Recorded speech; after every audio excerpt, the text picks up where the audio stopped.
guys, Coach Ben here, bigbenchas.com, and today we are talking about one of my favorite bench press tools that we can implement in training, and that is the bamboo bar. Now, you can make a substitute with a PVC pipe if you get a thick 1-inch pipe. However, I'm telling you guys, it's not going to be the same feeling. I have used both. There is not a great substitution for the bamboo bar. And sitting around an investment of about maybe $250, you can get a bamboo bar. It is absolutely worth it. One of my favorite bench tools. I think it does so much for you, and something I try to use very often. So, awesome tool. I really encourage you to make the investment into a bamboo bar. But today I want to show you a great progression we can take to advance yourself in the bamboo bar. Alright, more than just loading more weight into the bar. Alright, we can do some other things to make the movement even more difficult. And I want to take you through that progression today. If you're a beginner, you've never used a bamboo bar before, what I encourage you to do is do high rep sets without a pause. Okay, that's going to be the most simple thing that you can do with the earthquake bar there. Higher reps, because it's going to demand you use lighter weight by chance, right? You're not going to be able to throw heavy weight on the thing and do high reps. I'm talking 15 to 20 reps, and you're not going to pause, because if you pause the instability there, it gives it a chance to shake the bar around more. So you're just going to get in a groove, and you're just going to hit some reps with light weight, work a little bit of instability, okay? But no pausing, nothing like that. Real simple variation, not much weight. The next thing, once you get comfortable with that and you can progress from that level, you can start doing pause sets. So you don't have to increase the weight necessarily. You can keep the 15 to 20 rep range. But however, you're going to start adding pauses in. And what I mean by pauses is you can pause at the top. You could pause at the bottom. You know, it doesn't matter. Just get some pause work in, because both are going to create more instability. If you pause at the top, if you pause at the bottom, either way, you're going to have to learn how to use your back to control that weight better. Okay? So, I would do both. I would pause at the top, because you're going to want to learn to stabilize in that position. And then pause at the bottom, because you're definitely going to want to learn how to stabilize in that position as well. That's probably going to be the biggest carryover to your standard barbell bench press. Okay? But you're going to start adding pauses in.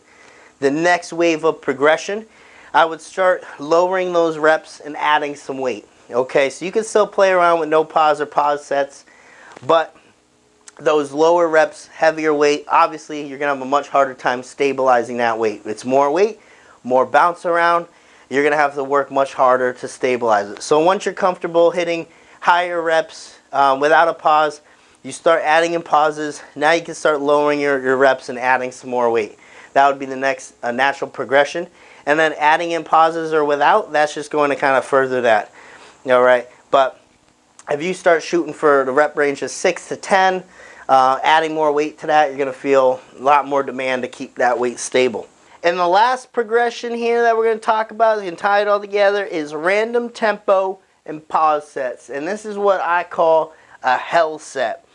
We had a video of this on our YouTube channel. One of my good buddies came down here. He's a fantastic bencher. Took him through a hell set in a bamboo bar, not that much weight, and he was sweating. We were busting getting him through that set. So you don't need to use a ton of weight if you're going to do random tempo pause sets. They are very, very difficult, because you're giving someone else the opportunity to control those variables.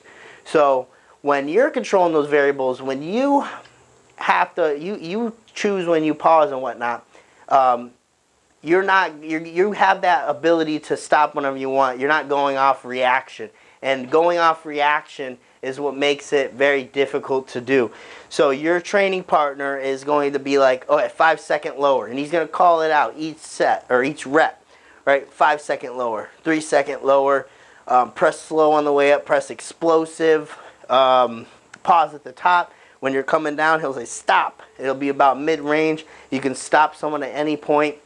But you're yelling out all these variables each rep, and they're reacting off of you. So it doesn't require much weight because they're constantly just reacting and having to stay tight the entire time so they can stop the movement, speed up the movement, slow down the movement. So there's a lot going on with these health sets, and you could take them for high reps if you want. You can work with heavier weight too, make it even more difficult.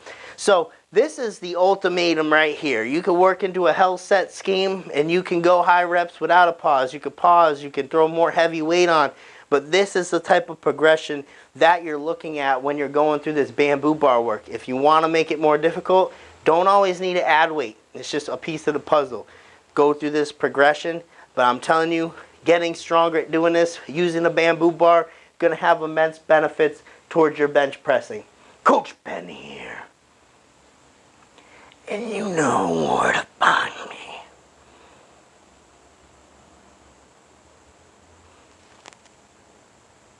With some bamboo in my hands on a bench.